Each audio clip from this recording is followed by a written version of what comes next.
விதை நல்லா தானே போட்டோம், ஏன் முளைக்கல? போன வருஷம் நல்லா தானே முளைச்சிருந்தீங்க.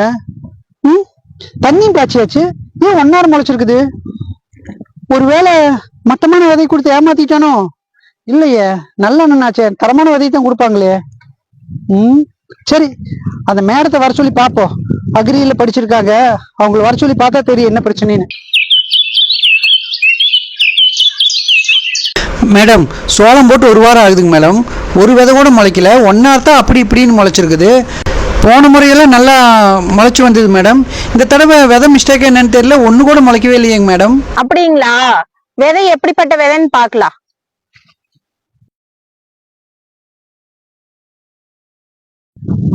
விதையினுடைய தன்மையெல்லாம் நல்லாதான் இருக்கு.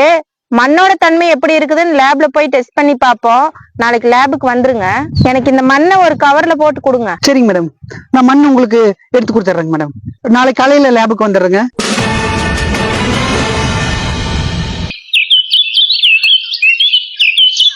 வணக்கம் மேடம். வணக்கம் சார், உட்காருங்க. பரவாயில்லைங்க மேடம், நான் நிக்கிறேன். என்ன சார் நீங்க ஊரை கொள்ளையடிச்சு ஒலையில ஓட்டோம்னெல்லாம் கால் மேல கால் போட்டு மக்கள் முன்னாடி உட்கார்றான். நீங்க எல்லாம் உலகத்துக்கே சோறு ஓடுற விவசாயி கூட்டம்.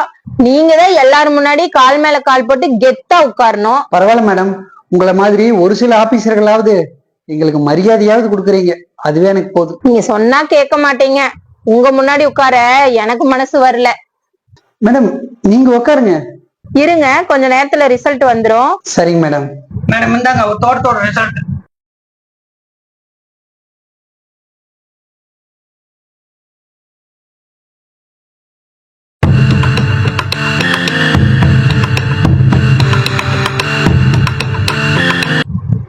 சாரி மிஸ்டர் சக்தி, உங்க மனச நீங்க திடப்படுத்திக்கீங்க.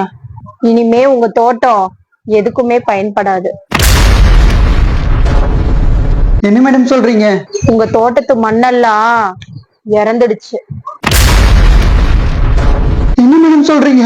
ஆமா சார், நீங்க தொடர்ந்து 5 வருஷமா களை கொல்லி அடிச்சதுனால உங்க மண்ணனோட உயிர்ப்பு தன்மை போயிருச்சு. இனிமே ஒரு புல்லு விதைவோட உங்க தோட்டத்துல முளைக்காது. இது வரைக்கும் நல்லா தானே மேம் எல்லாம் வந்துச்சு. உங்களுக்கு புரியல சார். ஒரு தடவை மண்ணு மேல நீங்க களை கொல்லி அடிச்சீங்கன்னா அந்த மண்ணனோட உயிர்ப்பு தன்மை போயிரும். மறுபடியும் நீங்க உழவோட்டும் போது அந்த மண்ணு கீழே போயிரும், மேல நல்ல மண்ணு வந்துரும். இப்படியே நீங்க ஒவ்வொரு வருஷமும் களை கொல்லி அடிச்சதுனால உங்க தோட்டத்துல இருக்கிற எல்லா மண்ணுமே உயிர்ப்பு தன்மை போயிடுச்சு.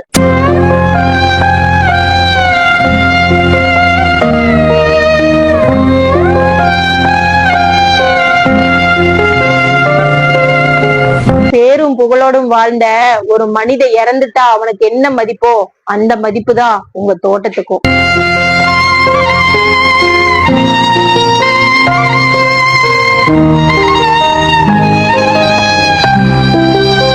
இனிமே நீங்க அழுது பிரயோஜனம் இல்லை சார், எல்லாம் கைமீறி போயிருச்சு.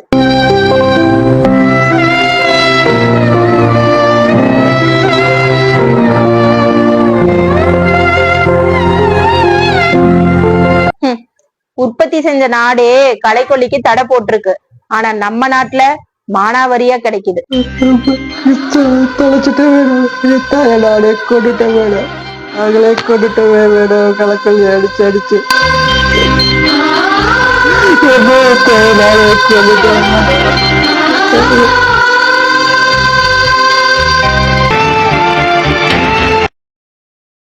எனக்கு சோறு போட்ட தாயை நானே கொன்னுட்டேனா? மருந்து அடிச்சு களைக்கொல்லி அடிச்சு அடிச்சு நானே கொண்டுட்டா. ஐயோ, நானே கொண்டுட்டா.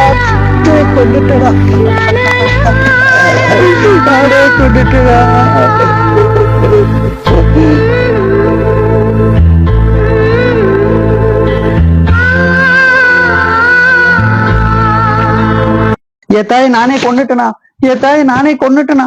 என் தாய் நானே கொண்டுட்டனா? ஏன் என்னாச்சு? என் தாய் நானே கொண்டுட்டேன். என் தாய்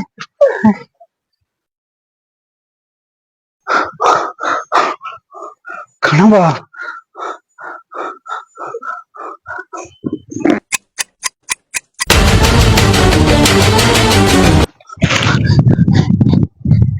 என் தாயே கொல்ல பாத்தீங்களே, போங்க, ஒளிஞ்சு போங்க. இனிமே ஒளிஞ்சு போங்க எல்லாரும்.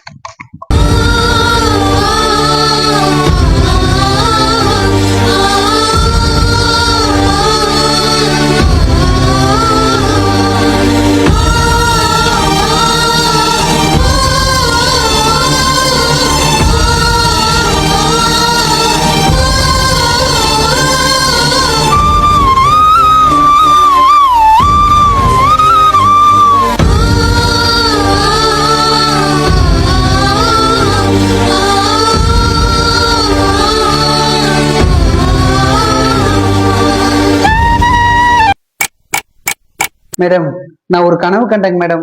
சொல்லுங்க சார்.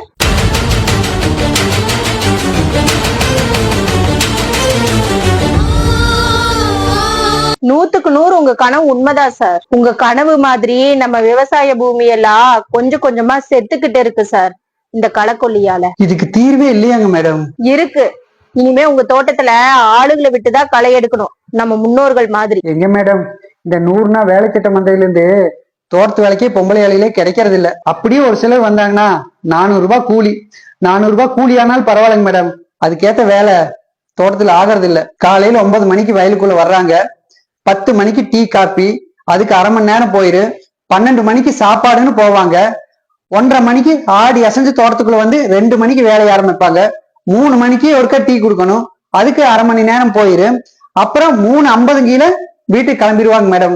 3 நாள்ல முடிக்க வேண்டிய வேலைய 6 நாளைக்கு இழுத்து விடுறாங்க மேடம். விவசாயத்துல அதிகமா செலவாகிறதே இந்த களவெட்டு கூலிதான் மேடம்.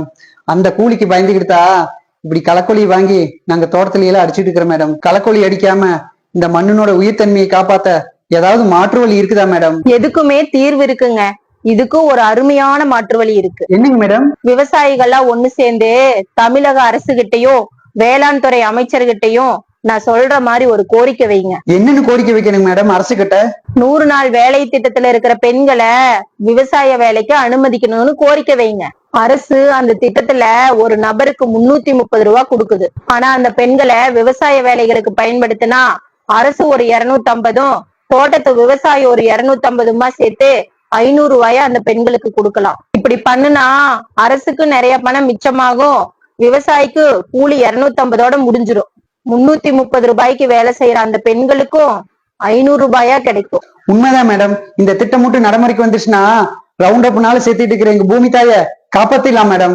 கண்டிப்பா விவசாயிகள்லாம் ஒண்ணு சேர்ந்து அரசுக்கு இந்த கோரிக்கையை வைப்பீங்கன்னு நான் நம்புறேன்.